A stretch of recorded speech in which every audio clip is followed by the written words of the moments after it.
Good evening, ladies and gentlemen, and welcome to Les Brown's Motivational Monday Night Call, your place for motivation and inspiration by world-renowned speaker, author, coach, Mr. Les Brown, featuring Mr. Brown and his platinum speakers. We're so excited that you found time in your Monday evening to tune in and join us. We want to take some moments to thank our faithful audience who's here every single week. We appreciate you and thank you for sharing the good news and inviting your friends to join us every Monday. And to all of our new listeners who might have seen it on the website or someone mentioned it to you or you caught it on social media, we say welcome to the family. We hope that you are here to stay and look forward to hearing you back with us again next week. My name is Dr. Stacie N.C. Grant, and I am excited to be your host on these calls. And occasionally, I also take a moment out to share a message with you. And tonight is one of those nights where I want to share something. And it's just so ironic that, Raymond, you are on the call and you mentioned that you were going through just a challenge of a day, right? And who here in this family is exempt from challenges? Let the first person raise their hand. And I know I cannot see you, but I have a little secret X-ray vision to look through this whole call and know that nobody's exempt from challenge, not even Mr. Brown himself, as you heard him talk about last week, going through the physical challenge and the health challenges, how he had to refocus and reorganize his thoughts and his mind in order to bring about and manifest the great transformation in his own body and healing. And that's a process. And I want all of us on the call tonight, I'm even more committed to sharing this message for multiple reasons. And that's what I want to break down and leave some takeaways with you that you can actually use as you're going through your journey. Part of the reason that you log into this call every single week is that you are cut from the same cloth, that you believe as Mr. Brown believes, you believe as I believe, and the rest of the platinum speakers, that there's greatness inside of you. There really is something awesome on the inside of you, that you have a story, a book, a product, or maybe it's a smile. See, sometimes we think that we have to create the cure for cancer before our lives are relevant. But I tell you tonight that every single one of us can make an impact on this world with just walking and embracing our authentic self. But to get there, family, it's not always easy. There's some days where you really feel, like Raymond explained earlier, that you want to tell a few people to kick rocks with open-toe shoes on. But then, like me, you say, no, you can't quite do that. If you believe as I believe that life continues and I want to go up, not down, so I decided that that might not be the best thing to do. And then there are other days where you want to just pull the covers over your head and not even put one foot down on the ground. But what is it that keeps us moving? What is it that allows us to say, no, we're not going to dwell there. We're not going to allow this feeling to overtake me. It's something deep down in the bottom of your soul. It's something right sitting in your gut that won't allow you to quit, that won't allow you to give up, because you know that there's more for you. You wouldn't be attracted to hearing Les Brown on YouTube or reading the books or buying our products and our services and our programs if you didn't believe, as we believe, that there is more, that even in the midst of a challenge or a crisis or a trial or a tribulation, that this too shall pass. Joy will come in the morning. And this was really real for me. I was tried by my own words just less than 24 hours ago. I was traveling back from a conference in Phoenix, Arizona, and the flights were crazy and they were overbooked and things were being delayed, and it was just like a madhouse. I totally forgot this was spring break for a lot of schools, that there in Arizona, a lot of the teams do their spring training. So flying back to anywhere on a weekend is challenging. So my plans of being back home with my family in the afternoon were lost at 6 a.m. when I wasn't able to get on the flight that left. And then another flight came, and it was almost 11-something Central Time. And I'm like, oh, my goodness, am I going to be able to go home? And then I had to wait to see if I could get on a standby later on that night. And in that moment, I had to watch the emotions that are coming up, because it might not be a delayed flight or an interruption on you getting back from traveling, but it might be an interruption on you pursuing your dream. Maybe you started to write your book, or you had some thoughts and ideas of a story that you wanted to share, and then something happened to delay it. Maybe a challenge with your health, maybe dealing with children, maybe on the job, not having enough time or too much stress, and you can't pursue your goal, and there's a halt. There's a delay. It seems as if life is taking off without you, and you're sitting there standing by waiting for that next opportunity, and it can cause a lot of frustration. I started sitting back and watching everyone in the airport that was stuck in similar positions, and some people were getting so angry, a few were getting emotional, and just really not being the best kind of person you want to hang around. And I ended up sitting down, and this woman and her husband were traveling. They were up in age, I would say mid-70s or so, and she was in a wheelchair, and some of her things just fell out on the floor. And I jumped up and I said, "Oh, I'll get that for you, ma'am." And she said, "Thank you so much. You don't have to do that." I said, "No, it's fine." And they were a little frustrated because they had some delays on their flight, and we just started talking. She said, "Oh, you're so nice." I said, "Look, it doesn't cost anything to be nice, and we're all sitting here stuck.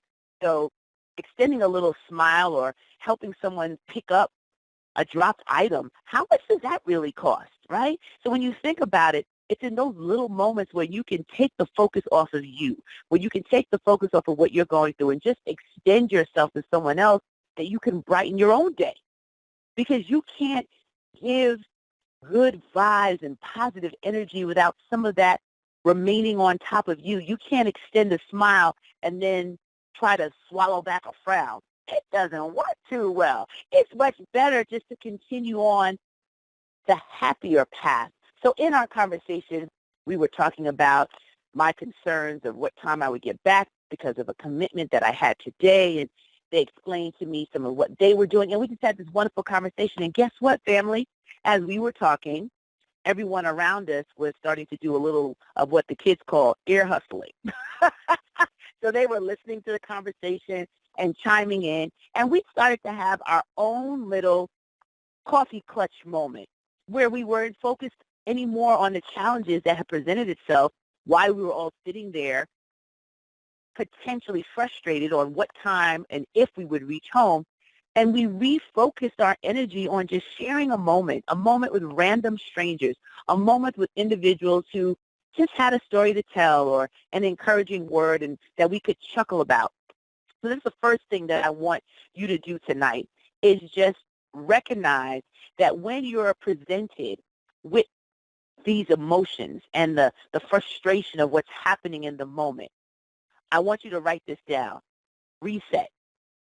I want you to just reset those emotions. I want you to reset how you're approaching the situation and take the focus off of you and focus on how you can help somebody else in that moment. Take the focus off of you and how you're feeling, and maybe give a random call to a neighbor, a family member, or a friend that you haven't spoken to in a while, just to say, "How are you?"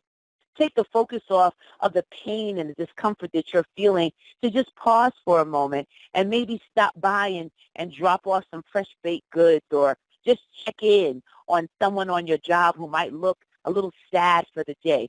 Sometimes all it takes is a quick reset for you to remember why you don't have the luxury to give up. You don't have the luxury to stay in the place of feeling defeated. Now, I'm not telling you that you're not going to feel those emotions or you're not going to have those challenges, but if you reset, if you recalibrate, you'll be able to then deal not only with seeing the glass half full instead of half empty, but you'll really start to figure out something that I live by. There is always more to be grateful for than to complain about. There's always more that we can see and do for others that'll bring an organic joy within our spirit. Because a lot of times we focus so much on what I want, what I need, what's not going right, what went wrong, all of the different things that we want to see happen in perfect order. And friends, let me tell you, life isn't perfect if no one gave you that memo. There'll be some ups, there'll be some downs, but at the end of the day, there's always somebody worse off than you. And when I was doing my reset yesterday, I said that to one of the ladies that started to join in this little cluster and circle as we were talking. I said, there's always more to be grateful for than to complain about. And this one woman, she was in back of us. She turned around. She said, wow, you're so right. Because you don't know who's dealing with serious life challenges. Maybe they just got diagnosed with a life-threatening disease. Maybe they just lost a loved one, and they could have been sitting in there traveling to or from funeral arrangements. Maybe someone just lost their job, or they're going through a divorce. You never know what people are going through. So in my moment of wanting to be frustrated, I had to reset.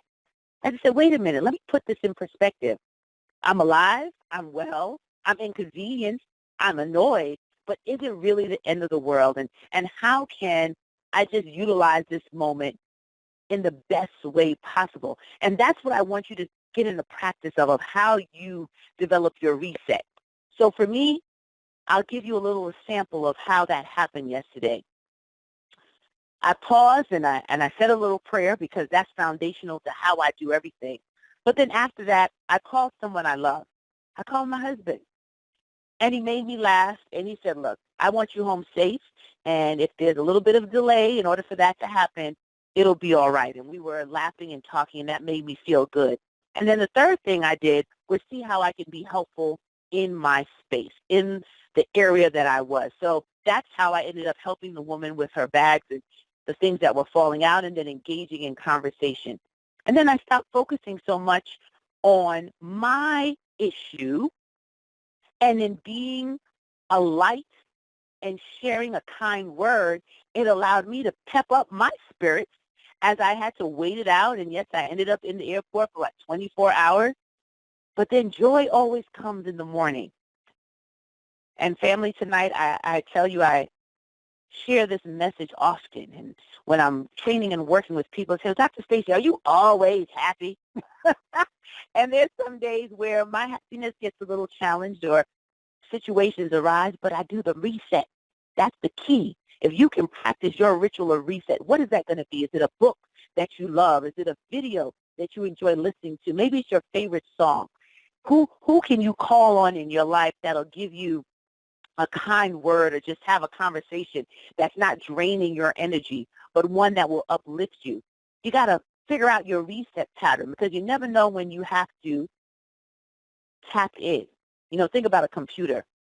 When you have to restart or reprogram, it's a push of a button.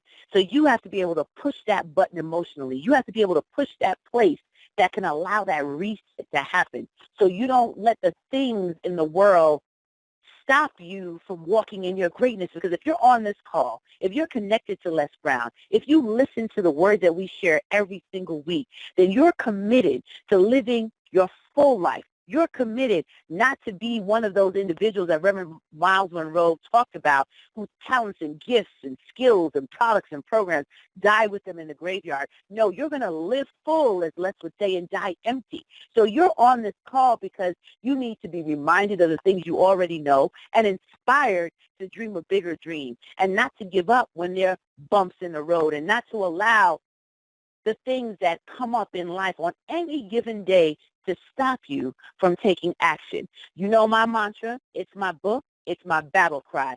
Action, action, despite the distraction. Because there are going to be some things that will challenge you. There are going to be moments of you having to deal with fear and disbelief and toxic people that I talk about in the book. But you have to get to that reset. You have to be able to be at that point where you can battle it, that you're going to fight all the way through, because it's not over until you win, as Mr. Brown would say, that you're not going to give up. You don't have that luxury because you don't know who you will save as a result of your resilience. You don't know who is watching you. You don't know who will be encouraged by your journey, by your testimony, by your ability to not give up.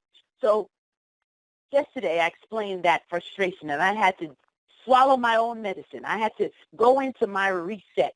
And then I get back home this morning, so it took me an entire day to get home, and with the time difference, I didn't have an opportunity to get in later that night. But then I walk in, and my husband says to me, babe, you have a couple of packages and some boxes. And I'm like, really?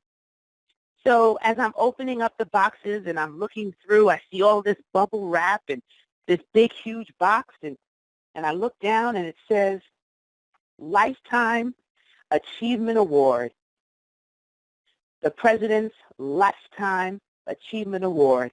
With grateful recognition, the Corporation for National and Community Service and the Office of the President of the United States honors Dr. Stacie and T. Grant with the President's Lifetime Achievement Award for their lifelong commitment to building a stronger nation through volunteer service.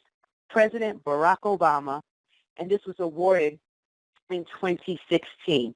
Could I tell you, I was like, oh my gosh, like I just started screaming, and there's a letter accompanying it after I'd gone through all of that yesterday, and like, am I going to make it home? This is just wearing on me, and I wanted to get back before my son went to school, and all these things. If I didn't reset and just focus on helping others, maybe this might not arise this morning. Maybe it still would have. Who knows? But this was just a reminder of how you can get an unexpected joy out of life, that you can get an unexpected surprise just in the way that you live. This wasn't something that I thought would happen. I don't do the work that I do and the volunteer work that I do on top of my training programs and products and services. I do that work because I'm committed to see the people that I am blessed to be of service to and see the best from life. And how humbling it is to be able to have the 44th President of the United States recognize that and award it, not only with a certificate, but now I have a presidential pin that I'll be able to wear, and that my family and my children and my children's children would be able to celebrate that this is a part of the legacy that was left. And that's the second part of what I want to share. And I'm not just telling you about the award to impress you, but to impress upon you the importance of how you move past those moments, how you use your reset, because you have to stay focused on the legacy that you're building. You have to stay focused on the things that you're going to do that'll be the one to change the trajectory of your family, that you cannot allow the temporary inconveniences, allow the annoying situations, to allow the toxic and negative people, to allow lack of belief to stop you from pursuing your dream, to leave a legacy for your family. So what it did for me when I saw that award this morning, as the tears were streaming down my face because I wanted my grandmother who left me in December of 2015, I was like, oh, I wish she was here to see it. And I know she's watching from above and her spirit is still with me, but if I could have just gotten one hug to say, Grandma, look at the beneficiary of your sacrifice, of your diligence, of your example for our family. Look, because this award doesn't belong to me. It belongs to the sacrifices she made, my parents made, my aunts made. It belongs to all of those whose names I may not even know, who pushed past situations that were much more difficult, much more heartbreaking, much more challenging, and they kept pursuing a better life because they wanted to leave options and a legacy. And I say to you tonight, wherever you are, and I don't know if you're in a place where you're like, Dr. Stacie, please, my life is perfect. I don't have any issues. I don't have any challenges. There's nothing distracting me from walking on my divine path and creating the things and tapping into the greatness I have. I'm fine. And I say congratulations to you. I need to read your book because my life hasn't been exempt. I had to go through a lot. I had to bear a lot of tears that were shed that nobody is seeing. And for the person who might be like me, who've had those moments where you just don't know how you're going to make it to the next moment. You just don't know how you're going to put one foot in front of the other. I want you to know tonight that you have the capacity and the ability to reset. You have what lives inside of you, the very thing that attracts you to the voice of Mr. Brown, to the voice of all of our platinum speakers, to the messages that we share, that you know there's only one you on this planet, that your thumbprint is the only one in this world, even if you were an identical twin. And because of that, You're not going to allow temporary inconveniences or challenges to stop you from not only resetting in those moments of challenge, but pushing forward so that you can leave your legacy. So I'm going to close with this, family. See, receiving that honor from President Obama, opening that up today, it fired me up even more. That I am not going to stop when the going gets rough or tough. I'm not going to throw in the towel when the way doesn't seem like it's working out. No, I'm going to use my words. Yes, I'm going to take the same book that I wrote. I'm going to open it up and review every life lesson. And I'm going to use the battle cry that I created. Action, action, despite the distraction. I want you to just say it with me. I want you, even if you don't buy the book, you've never read the book, just keep the words. Let that be a gift. So when you have those days, Raymond, when you wake up and you're not sure and you just want to give up and you're like, why am I doing this again? Why am I pursuing this business? Why am I working on this book? Why I want to buy this piece of real estate? Why do I want to learn how to trade stocks? Why am I doing this again? I want you to just scream out, action, action, despite the distraction. When people around you look at you and tell you that you're crazy, like, oh, just give up. You're too old. You can't start a business now. Oh, there are a million people out here who are speakers and who are writing books. You're just going to be one in a million. I want you to just scream out, action, action, despite the distraction. When they try to just stomp all over your dream, just to drain your energy, to make you give up on yourself, I want you to holler, action, action, despite the distraction. When you're looking at your bank account and it's not adding up and it's still circulating somewhere in the universe, you're not sure how the next end is going to meet, I want you to just holler, action, action, despite the distraction. Because guess what?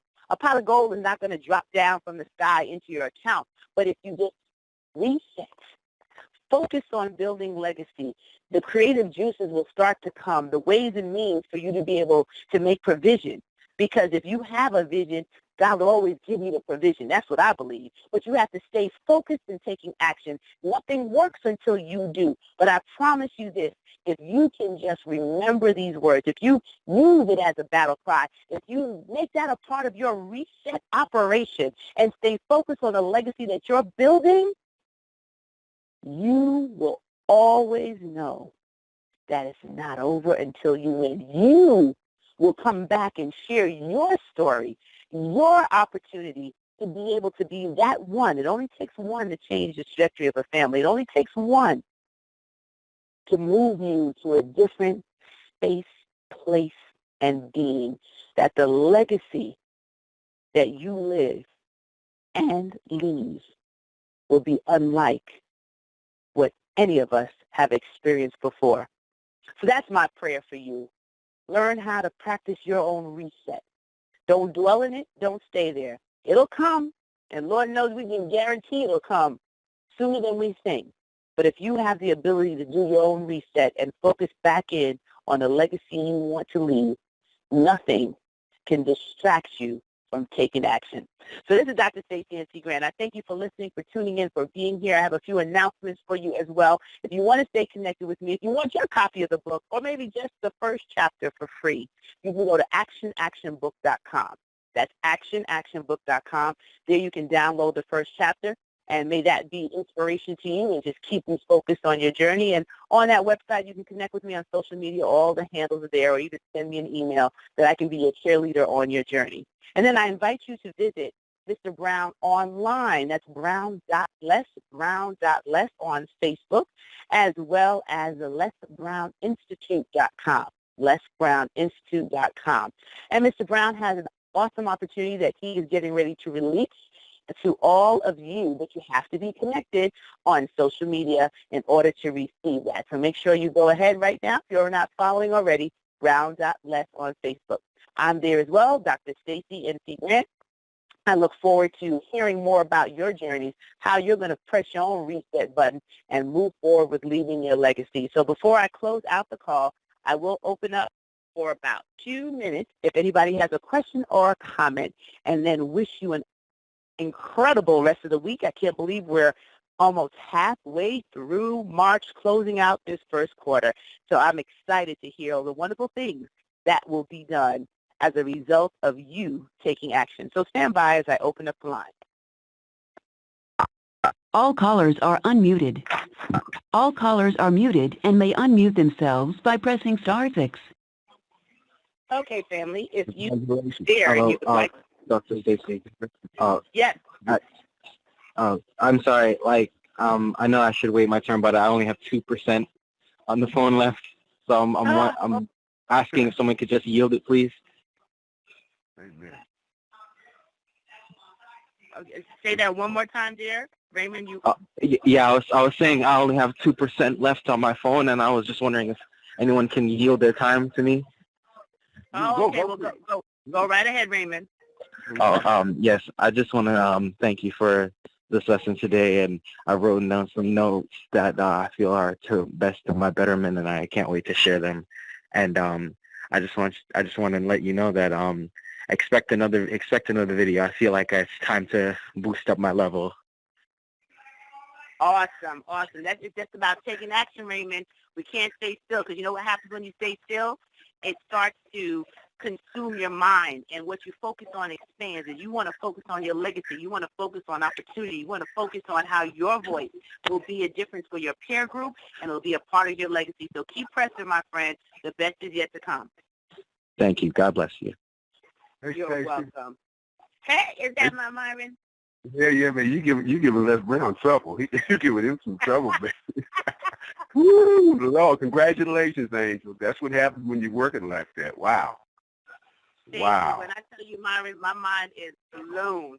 I'm so humbled by it, but what it's done is fired me up to do as much as I can on this planet to pay it forward and to change the lives of those that I've been predestined to be of service to.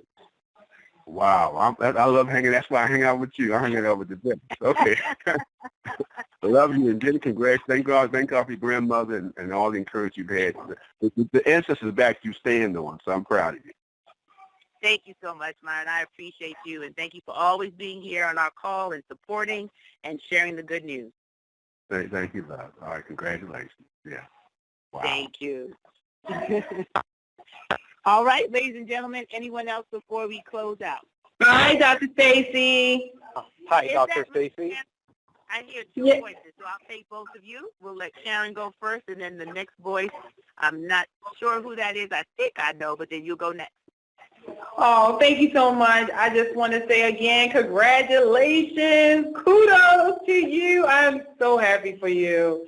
And like I said before, you are definitely an inspiration to me, my mentor. And thank you for believing in me when I didn't believe in myself. So that's all I wanted to say. And congratulations again. I'm so happy for you and Lucinda. Oh, thank you. And we both didn't know until we talked later, which was so ironic.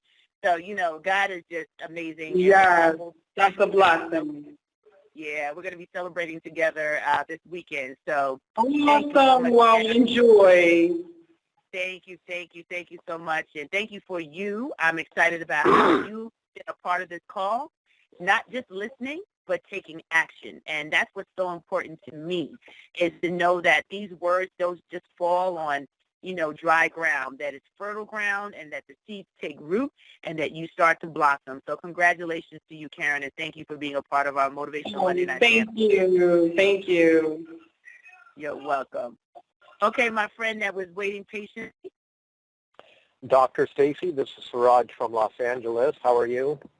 My Siraj, I thought that was you. Thank you for letting me speak. First, I don't know, I'm giving you a lot of hugs on the phone and lots of congratulations for that wonderful news and very well deserved that you shared with all of us. Thank you, Siraj.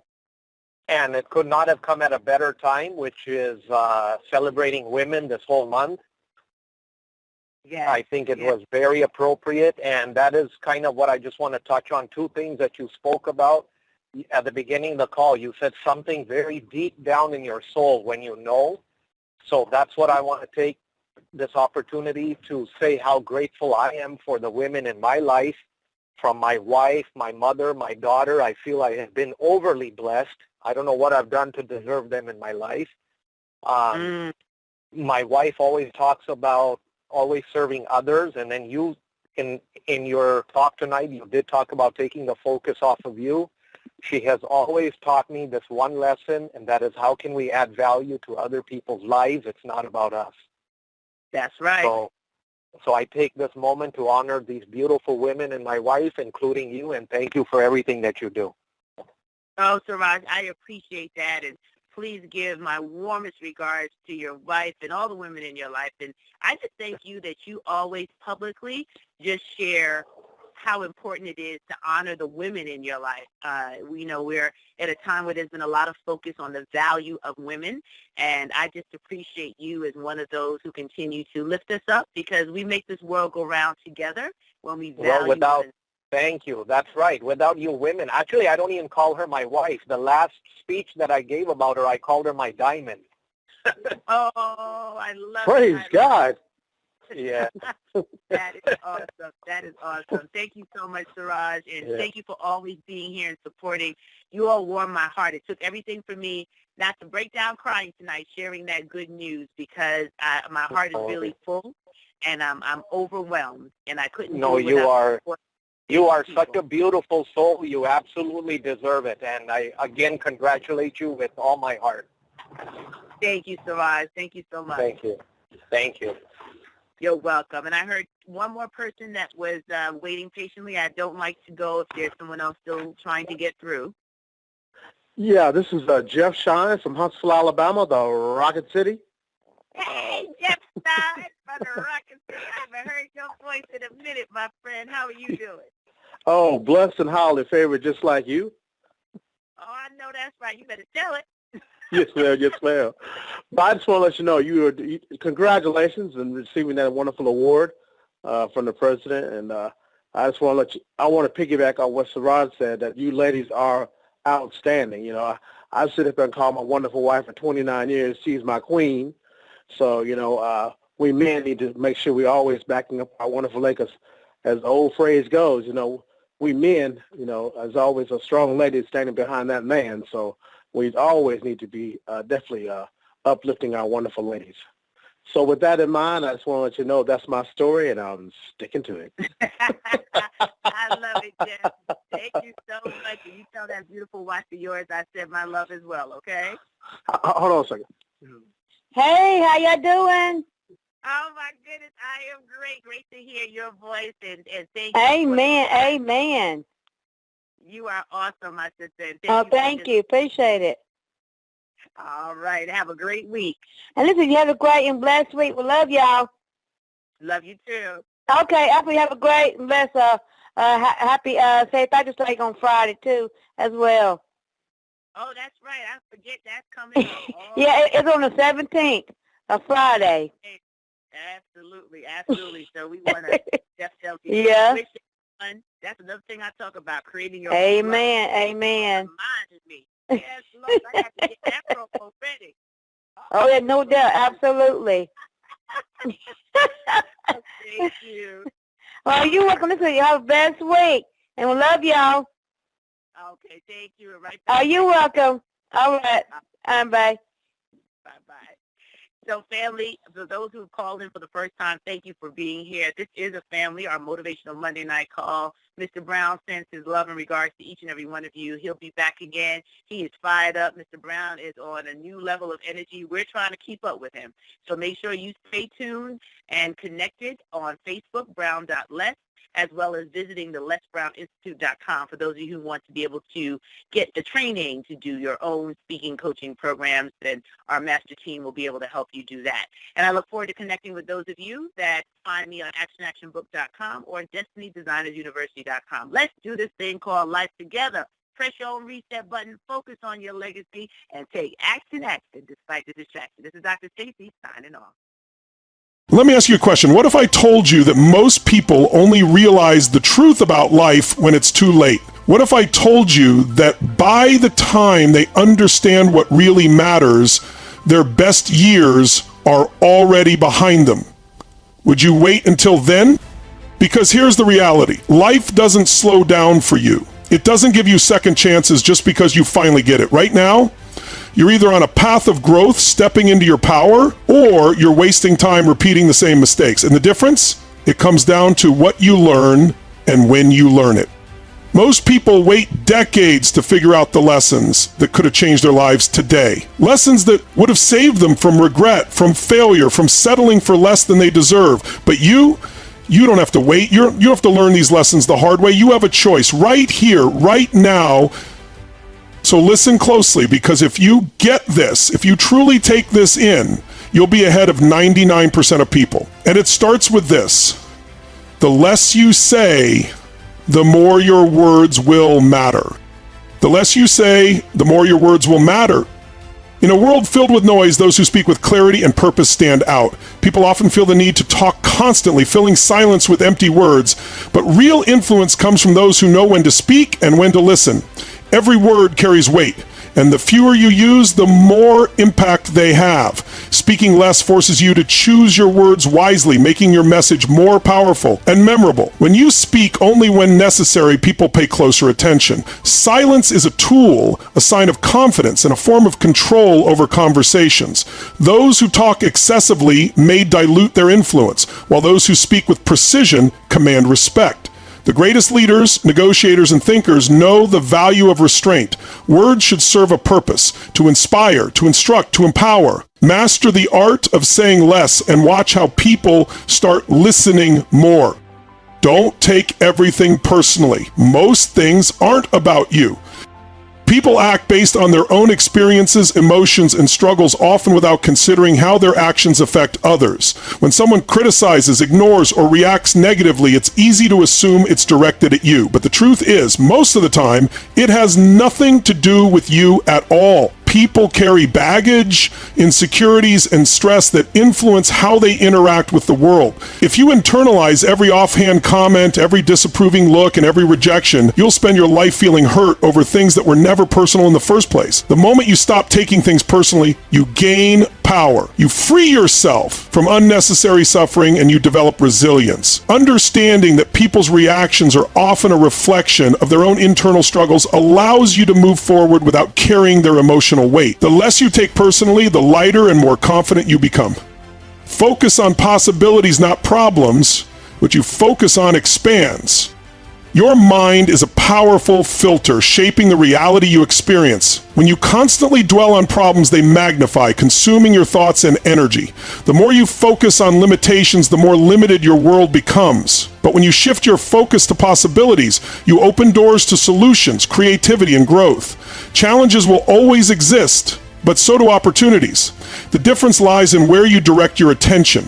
Train yourself to look for what can be done rather than what's wrong. The most successful people see obstacles as stepping stones, not roadblocks. When you fixate on problems, you stay stuck. When you focus on possibilities, you move forward. Your energy flows where your focus goes, and if you're constantly thinking about what's missing, you'll attract more lack. But if you concentrate on potential, solutions will reveal themselves and opportunities will expand in ways you never imagined. Pain leads to growth. Struggles shape you for the better. Every challenge, setback, and hardship carries a lesson. Pain forces you to evolve, pushing you beyond your limits. Without struggle, there's no strength. Without failure, there's no wisdom. Growth is uncomfortable because it demands change, and change requires breaking through resistance. The most successful people aren't the ones who avoided hardship, but those who embraced it, learned from it, and used it as fuel. When you resist pain, you suffer, but when you accept it as part of your journey, you transform. Struggles shape character, sharpen resilience, and build mental toughness. The difficulties you face today will become the foundation of your strength tomorrow. Looking back, you'll see that your hardest moments weren't breaking you. They were remaking you. Instead of fearing pain, lean into it. It's life's way of molding you into the person you're meant to be. People come into your life for a reason. Learn from them. Every person who crosses your path has a purpose, whether they bring joy, challenge you, or teach you a hard lesson. Some people enter your life to inspire you, while others push you out of your comfort zone. Some stay for a lifetime, while others leave once their role in your growth is complete. The key is recognizing the value they bring, good or bad. Even those who hurt or disappoint you serve a purpose. teaching resilience, self-respect, or the importance of boundaries. Holding on to resentment or wishing certain relationships had lasted longer distracts from the lesson they were meant to provide. Everyone is either a teacher or a mirror, reflecting something about yourself that you need to see. Whether someone changes you or you change them, their presence has meaning. The sooner you embrace this, the easier it becomes to let go, appreciate experiences, and grow from every interaction. Step outside your comfort zone. Growth happens in discomfort. Staying comfortable feels safe, but it's a silent killer of potential. Growth requires discomfort, risk, and the willingness to step into the unknown. Every major breakthrough, every life-changing opportunity exists just beyond your comfort zone. Fear convinces you to stay where it's familiar, whispering that failure is worse than regret. But in reality, nothing great comes from playing it safe. The moment you push past fear and take action despite uncertainty, you expand your capability. Each step outside your comfort zone builds confidence, strengthens resilience, and opens new doors. The people who achieve the most are the ones who embrace discomfort as a necessary part of progress.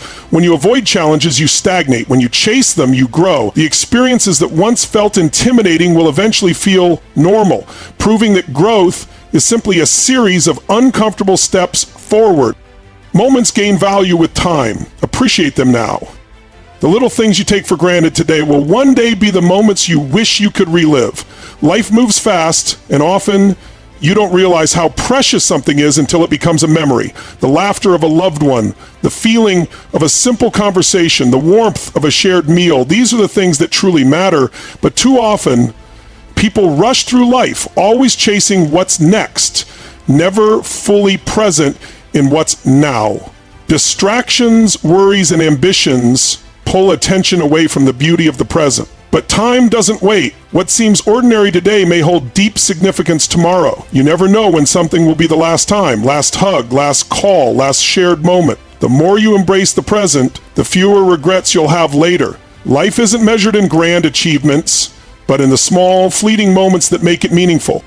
Gratitude shifts your perspective. What you appreciate, your mind is wired to seek more, to focus on what's missing, to chase what's next. But real happiness isn't found in what you don't have. It's found in appreciating what's already in front of you. Gratitude isn't just an emotion. It's a choice, a mindset shift that transforms how you experience life. When you focus on what you have, you start seeing abundance instead of lack. Problems shrink, joy expands, and even challenges become opportunities. The more you acknowledge the good in your life, the more good you attract. Gratitude is the antidote to dissatisfaction, a force that rewires your brain to notice positivity over negativity. Most people don't realize what they had until it's gone, but those who practice gratitude daily unlock a level of fulfillment that external success alone can't provide. The simple act of recognizing your blessings turns what you have into enough. Control your words, control your future. Speak with intention.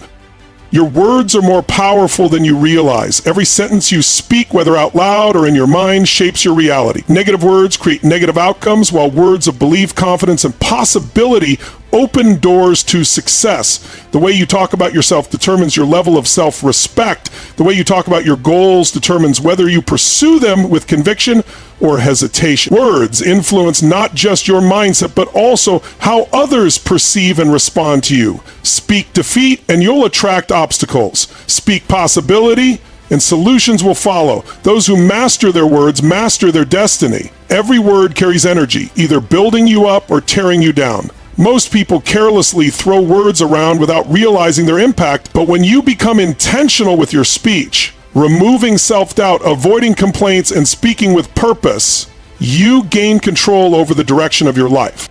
Life reflects your thoughts, your mindset shapes your reality.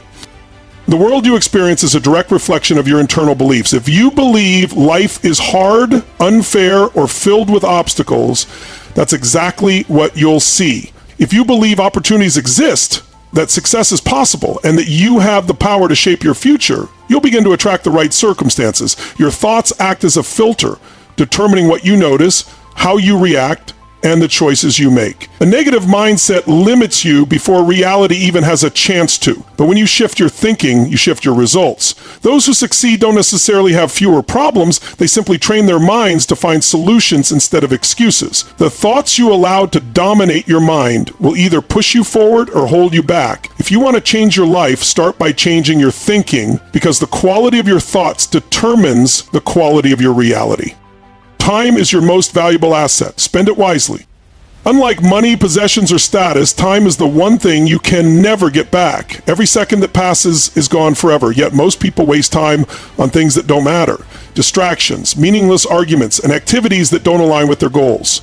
People assume they have more time than they actually do, putting off dreams, delaying important conversations, and waiting for the right moment. But the truth is, time doesn't wait. Every day is a chance to move closer to your goals or drift further away. The difference between those who achieve and those who regret is how they spend their time. Energy wasted on things that don't serve you is energy stolen from things that could change your life. The way you use your time reflects your priorities, and if you don't consciously decide how to spend it, someone else will decide for you. There will always be distractions, but only you can decide what truly deserves your time.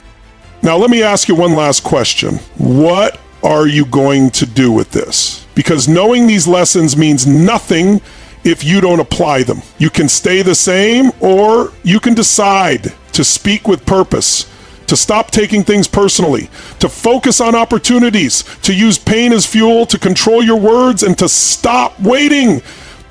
No more excuses, no more wasting time, because time is your most valuable asset. Spend it wisely. This is Tony Robbins. Track, subscribe now, and let's grow together.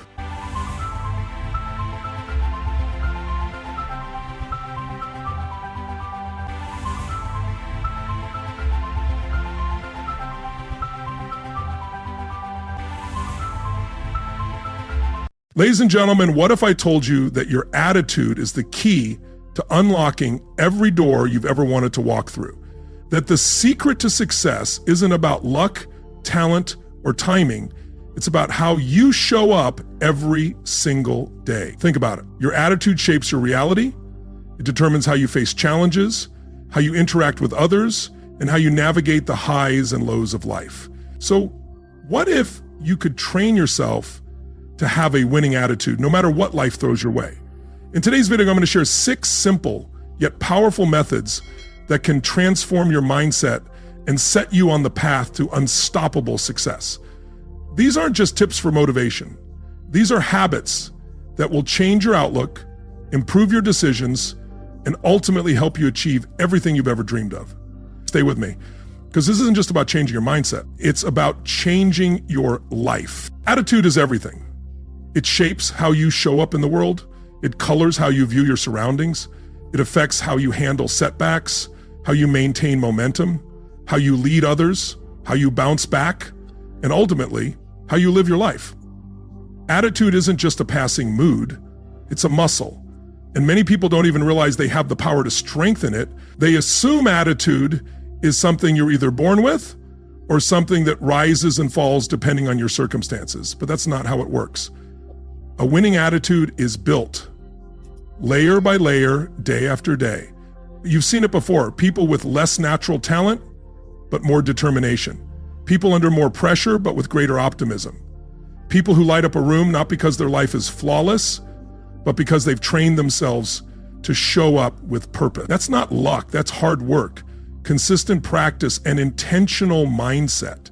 And this is what separates those who grow from those who stall. It's not about intelligence, not about opportunity, not about connections, it's attitude, because attitude shapes behavior, behavior shapes decisions, and decisions shape everything else. You don't need a perfect roadmap. You don't need a motivational speech every morning. What you need is a mindset wired to succeed, one built for challenges, prepared for pressure, and rooted in discipline. Many people don't realize attitude is a habit, but that's exactly what it is. It's a set of beliefs, tones, self-talk, posture, assumptions, and emotional reactions that you rehearse daily, and whatever you practice most becomes your automatic response. So if you wake up thinking small, feeding doubt, and replaying past failures, you don't just have a bad day, you reinforce a bad pattern, and that pattern becomes the story you live by.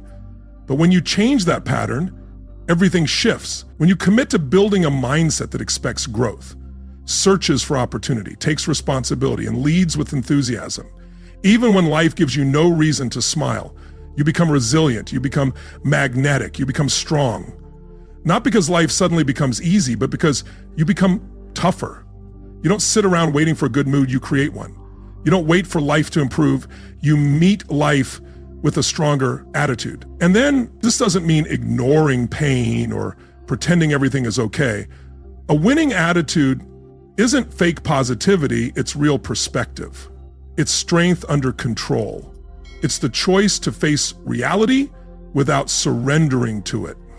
It's about leading with energy that lifts, not energy that drains. It's about remembering that your attitude affects everyone you encounter, your family, your team, your clients, your friends.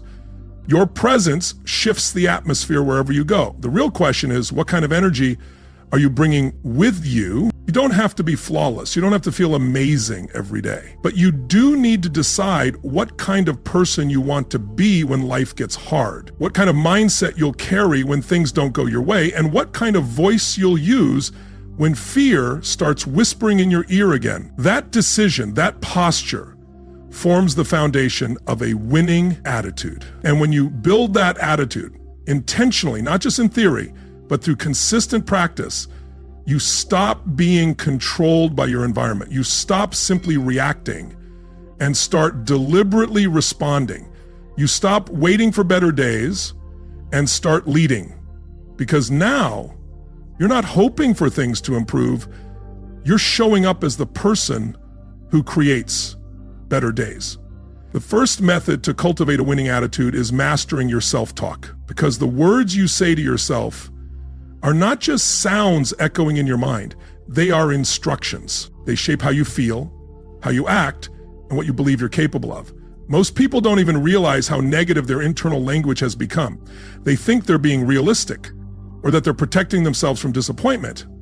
But really, they're rehearsing failure before life has even tested them. The most powerful person in your life is you, and the most influential voice you'll ever hear is your own. So when you speak to yourself with doubt, shame, pessimism, or sarcasm, your brain listens.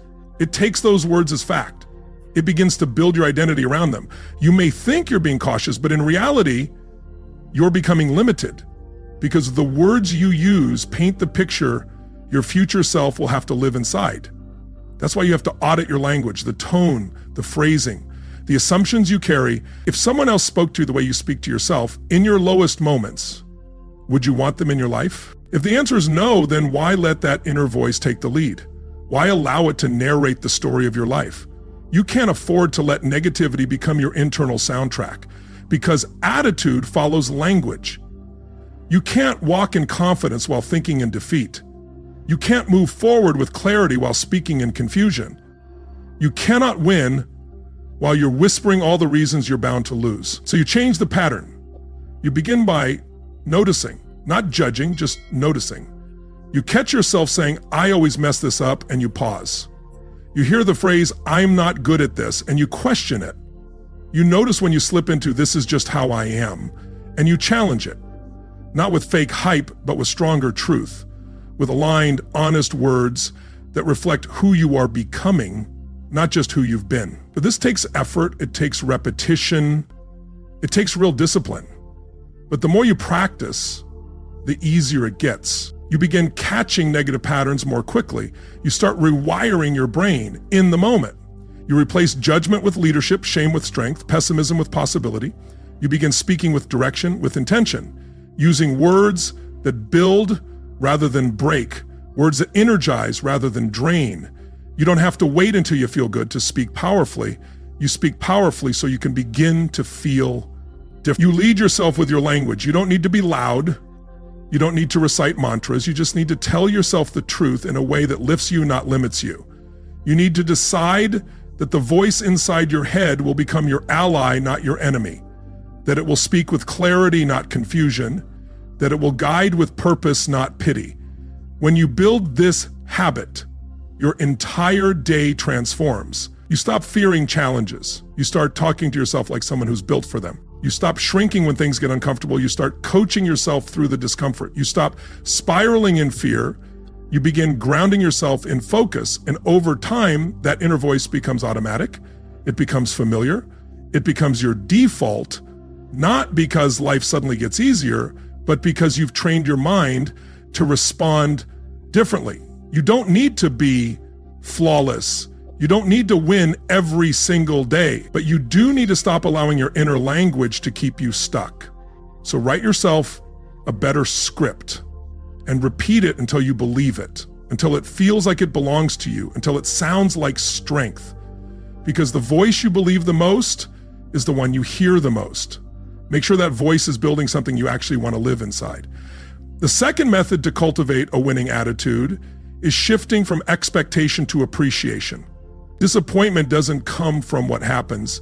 It comes from what you expected to happen. You thought it would be easier. You thought it would happen faster. You thought others would support you. You thought it would work on the first try. And when it didn't, you didn't just feel the setback. You felt robbed. You felt let down. You felt like life failed you. But the truth is, life didn't fail you. Your expectations did. They weren't necessarily wrong, but they were unexamined. They were built on assumption, not on strategy. If you live inside expectation without awareness, your attitude will always be fragile. It will swing up or down based on how closely the world matches the picture in your mind. Appreciation, on the other hand, is steady. It doesn't demand, it recognizes, it amplifies what's working, even when there's still more work to be done. It says, I may not be where I want to be yet, but I'm grateful I'm not where I used to be. It says, I'm not owed anything, but I've been given much. That mindset, that practice, creates energy that lasts. It doesn't just make you feel good, it makes you resilient. A winning attitude is never born from entitlement. It's born from gratitude. The people who survive the hardest seasons, the ones who keep growing, who stay clear and consistent, they've learned how to find something to appreciate no matter what's happening around them. Not because everything is okay, but because they refuse to hand over their power to circumstances. They've trained their minds to focus on progress, not just perfection, to see lessons, not just losses, to see people, not just problems, to wake up every day and search for what's right, not only what's missing. That shift isn't weakness, it's power, because it keeps you in the game even when everything around you is telling you to be bitter, angry, hopeless, or ready to give up. You don't have to ignore pain to practice appreciation. You don't have to pretend everything is perfect. You just have to look for what's good, for what's useful, for what's growing. You have to stop replaying everything that's wrong and start reinforcing what's right, even if it's small, even if it's quiet, even if no one else notices yet. You begin appreciating the chance to show up again, the lesson in the setback, the people who stayed by your side, the small progress you've made, the growth you've seen in your mindset, the discipline you didn't used to have, the simple fact that you're still standing, still trying, still breathing, still building. Gratitude isn't just something you feel, it's something you practice. It's a muscle you strengthen. You write it down, you speak it aloud, you train your eyes to search for it, you train your brain to feed on it, and the more you practice it, the more accessible it becomes, the more natural it feels, the more your attitude becomes rooted in what's true rather than what's lacking. The shift shields you from bitterness, from burnout, from the false story that says, if it's not happening the way I imagined, it's not worth it. Gratitude pulls you out of that trap. It anchors you in what's working. It reminds you why you started. It keeps your heart soft even when the world feels hard. It gives you access to strength without needing things to be perfect, because perfect never comes. Perfect doesn't exist, but presence does, progress does. And when your attitude is built on appreciation instead of expectation, you stop resenting the process and start cooperating with it. You no longer need constant wins to feel worthy. You stop waiting for the world to line up perfectly before you show up with peace and purpose. So you build this habit. You make gratitude your default, not Sunday, not just on holidays, not only when things go smoothly, but every day, consistently, intentionally, even when it's hard, especially when it's hard. Because gratitude isn't just a response to good things, it's a seed that produces them. The third method for cultivating a winning attitude is learning to stop taking things personally. The moment you internalize everything, you surrender your power. You turn every challenge into a personal attack, every delay into a statement about your worth, every disagreement into a rejection of who you are. When that becomes your pattern, your emotional life turns chaotic. Every day becomes a battle to defend your identity from imagined threats. The truth is, most of what happens around you has very little to do with you. People aren't thinking about you nearly as much as you think they are. They're navigating their own struggles, their own fears, their own wounds. And when you begin to see life through that lens, everything softens.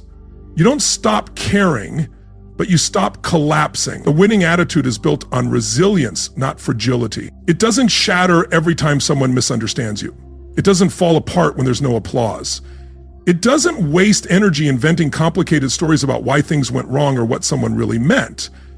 It doesn't turn every inconvenience into an identity crisis. What you need is thicker skin, not a colder heart, but a stronger filter, a better internal boundary.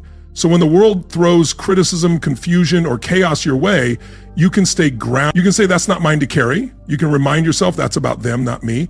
You can face a tough moment and say, this is difficult, but it doesn't define me. When you take everything personally, your vision blurs. You react instead of respond. You speak from pain instead of principle. You spiral over things that don't deserve your energy. You create meaning where there was only misunderstanding, and that costs you clarity, peace, and power. But when you learn to zoom out, to pause, breathe, and separate who you are from what's happening, you become more steady. You can hear feedback without folding. You can navigate conflict without combusting. You can handle critique without letting it fracture your self-worth. You stop being so easily offended, not because you've stopped caring, but because you've realized that offense is a choice. Being triggered doesn't mean you have to react. Other people's words only cut deep when they hit an unhealed wound. And when you understand that, you start healing instead of reacting. You stop giving strangers access to your nervous system. You stop letting people who don't truly know you shape your narrative. You stop letting one bad moment spiral into a bad mood, then a bad day, then a bad identity. You stop absorbing what doesn't belong to you. This habit takes self-awareness, humility, and grace.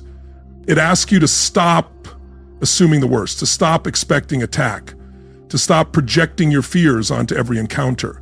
You learn to slow down the story, to ask, is this actually about me? You remind yourself, I don't have to accept every opinion as truth. And when you begin living this way, your attitude becomes bulletproof. You don't crumble every time the wind changes direction. You don't waste hours overanalyzing a comment, an email, or a conversation. You let things move through you. You take what's useful and leave the rest behind. You begin to lead from a calm, steady place. This doesn't make you cold, it makes you clear. It makes you efficient, keeps you focused, and protects your peace, because now your energy is directed toward growth, not defense, toward creativity, not insecurity, toward leadership, not self-preservation. You begin to train this habit. You pause before you internalize, you breathe before you react, you ask better questions, you remind yourself that you don't have to take things personally just because they hurt. Not everything painful is personal. Sometimes it's just life. And life is not obligated to protect your ego. But you are responsible for protecting your own power. The fourth method to cultivate a winning attitude is to take full ownership of everything within your control and release everything that isn't. And this is where personal power lives. Not in pretending life is perfect, but in refusing to be passive. Not in controlling every detail, but in leading yourself through every storm. Ownership isn't about blame. It's about responsibility, maturity, and agency. Most people go through life on autopilot, reacting to circumstances like a pinball, bouncing from trigger to trigger, waiting for the environment to improve before they feel empowered. But if your attitude is tied to what happens around you, it's fragile. It will rise and fall with your surroundings. That's no way to live. That's a reactive existence, not a life of intention. A winning attitude begins with one belief. I am responsible for me, my energy, my effort, my choices, my reactions, my habits, my momentum. No one else is coming to save me. No one else is coming to manage my focus. No one else is going to rescue me from my own excuses. And that belief shifts everything. You stop pointing fingers. You stop waiting for people to behave differently before you step into who you want to be. You stop outsourcing your emotional state to what others do or don't do. You take the wheel. You lead yourself. You say, I don't get to control everything, but I always get to decide how I show up. This habit forces you to stop being a victim of your story and start becoming the author of it. Because it's easy to blame circumstances for a bad attitude. It's easy to say, this happened to me, or they made me feel this way. But the moment you do that, you hand away your power. You become a bystander in your own life. Ownership is the opposite. It says, this is mine to lead, even when it's hard, even when it's unfair, even when it's painful, especially when it's painful. Because pain without ownership becomes suffering. But pain with ownership becomes growth, it becomes fuel, it becomes wisdom. This habit doesn't mean you control others. It doesn't mean you tolerate abuse. It doesn't mean you carry what's not yours. It means you draw a clear line between what you can influence and what you can't, and you pour your energy into the former. You focus on your discipline, your mindset, your tone, your preparation, your planning, your perspective. You stop trying to micromanage the outcome and start mastering your input. You realize you can't force results, but you can shape the conditions that make them possible. You don't wait for external motivation. You build internal alignment. You don't complain about the conditions, you adapt. You respond, you pivot. You don't let obstacles derail you. You reframe them. You turn them into training. You use them to stretch your capacity. This kind of attitude builds confidence, not fake confidence, not puffed up ego, but grounded, quiet, unshakable confidence. Because when you take ownership, you stop wondering if life is going to work out. You start making it work. You stop asking if you're capable. You start proving it. And over time, that proof compounds. Your wins may be small at first, but they grow. Your consistency builds momentum. Your focus deepens. And eventually, the people around you notice. They see that you're no longer reactive, you're proactive, you're centered, you're intentional. And that presence changes rooms, because a person who owns their choices becomes a person who shapes their future. That's where legacy begins, not in what happens to you, but in how you respond. Not in what others give you, but in what you give to yourself. Ownership is freedom. Ownership is fire. Ownership is the ground zero of a winning attitude. The fifth method to cultivate a winning attitude is to choose discipline over emotion, because the gap between where you are and where you want to be will never be closed by how you feel. It will be closed by what you do. Your ability to do what needs to be done, regardless of how you feel in the moment, is the defining trait of someone who wins consistently. Most people live at the mercy of their emotions. If they feel good, they perform well. If they feel tired, they fall off. If they feel discouraged, they pull back. If they feel unmotivated, they stop showing up. And over time, they begin to build a life that looks exactly like their mood swings. But a winning attitude doesn't come from emotion. It comes from repetition, from structure, from rhythm, from values that override feelings, from actions that align with identity, not passing moods. You can't build anything lasting if you only work when you feel like it. Discipline is what keeps you consistent when your emotions are inconsistent. This doesn't mean you ignore your emotions. It means you don't obey all of them. You lead them, you process them, you feel them, but you don't let them decide what kind of day you're going to have. You don't let them choose your tone, your effort, or your execution. You say, I feel this, but I still act from principle, not from pain. Discipline says, I already decided. That's what makes it so powerful. It removes the daily internal debate. It removes the exhausting back and forth. It removes the question, do I feel like it today? Discipline already answered that. We go anyway. And the more you do that, the easier it becomes, because discipline compounds. It doesn't just build habits. It builds identity. And identity becomes your emotional anchor. When you know who you are, you stop asking your feelings for permission. You start aligning your behavior with the future you're building, not the mood you're in. This is how you gain momentum. Not by waiting for inspiration, but by being dependable.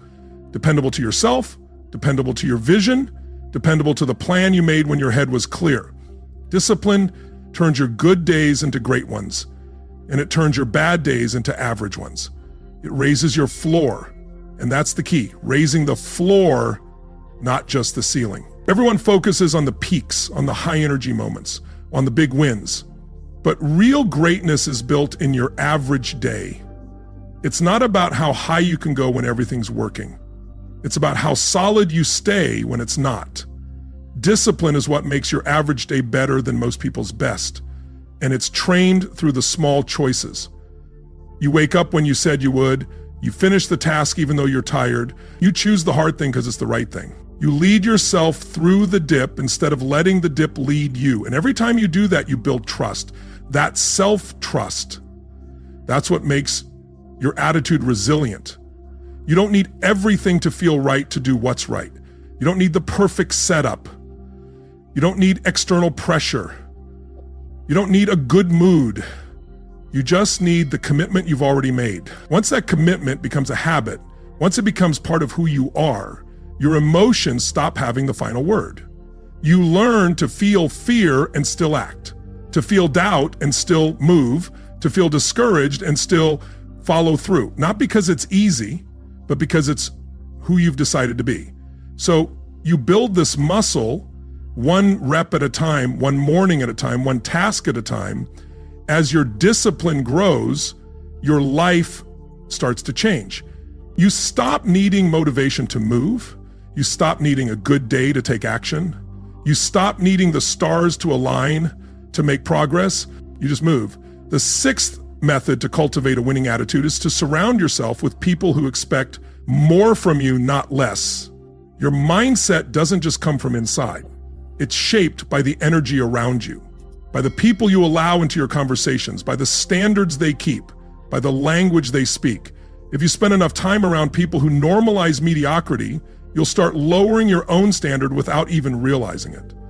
Attitude is contagious. Mindset is contagious. Energy is contagious. So if you want to grow, if you want to build something strong and lasting, you have to be ruthless about your circle, about who has access to your thoughts, about who you let speak into your vision, about whose approval you chase, and whose standards you start adopting. Most people aren't bad. They're just not building they're not aiming where you're aiming. They're not running at the same pace. And if you try to carry them with you, if you try to water yourself down so they feel comfortable, if you spend all your time explaining instead of executing, you'll burn out. Not because you're wrong, but because you're not aligned. A winning attitude doesn't just need support. It needs challenge. It needs sharpening. It needs people around you who don't let you off the hook, who won't let you lie to yourself, who aren't impressed by your excuses, who love you enough to correct you, who care about your future more than your feelings. In the moment, this kind of circle doesn't always feel good, but it always produces growth. These are the people who remind you of your standard when you start slipping, who see through your distractions, who call out your patterns, who don't just celebrate your wins. They ask you what's next, not because they're pushing pressure, because they believe in your potential. And it goes both ways. You become this kind of person too. You show up with truth and grace. You encourage, but you don't enable. You support, but you also speak up. You tell your people the truth they need to hear. You raise the temperature in the room, not lower it, to make things easy. You bring clarity when things get cloudy. When you build this kind of environment where growth is normal, where feedback is welcomed, where people talk in vision instead of gossip, your attitude becomes unshakable because you're no longer trying to hold your standard alone. It's supported, it's reinforced, it's mirrored in the lives around you. But if you're the most focused person in your circle is the problem. If you're the only one chasing discipline, the only one talking vision, the only one correcting behavior, you're not in a circle, you're carrying a crowd. And a crowd will drain you, but the right circle will build you. So you start choosing people based on alignment, not just history, based on values, not just proximity, based on who they're becoming, not just who they used to be. You let go of relationships that keep you rooted in an old version of yourself. You open space for the people who will challenge the next version forward. This shift is uncomfortable, but it's essential. You will outgrow people. You will disappoint some. You'll have to walk away from environments where average is enough. But you do it with love, with clarity, with compassion, and with conviction, because you know what's at stake. If you don't, you risk staying where you are. And in doing so, your energy sharpens, your pace increases, your identity stabilizes. You become surrounded by people who believe in your future, who hold you to your word, who challenge your complacency, who speak to your highest self, not just your current state. And that habit of protecting your environment, of curating your conversations, of choosing your circle on purpose is what keeps your attitude from drifting. It reinforces everything else you're building. It makes the hard days easier. It makes the good days more fulfilling. It turns your discipline into culture. You've seen now that a winning attitude is not a gift, it's a choice. Not a feeling, it's a habit. It doesn't come from your circumstances, it comes from your standards. It's not what happens to you that defines your mindset, it's what you decide to do with it. And if you want to live differently, lead differently, perform differently, love differently, then your attitude has to become non-negotiable. Not optional, not seasonal, not mood-based, but foundational, grounded, reliable. And that reliability doesn't show up all at once. It's trained, layered, reinforced. You don't need to master all 6 of these methods overnight, but you do need to start living inside them. You need to start noticing your self-talk and changing it from reaction to leadership. You need to start replacing fragile expectations with resilient appreciation. You need to stop taking things personally and start moving with perspective. You need to own what's yours and release what isn't. You need to lead yourself with discipline when your emotions don't cooperate.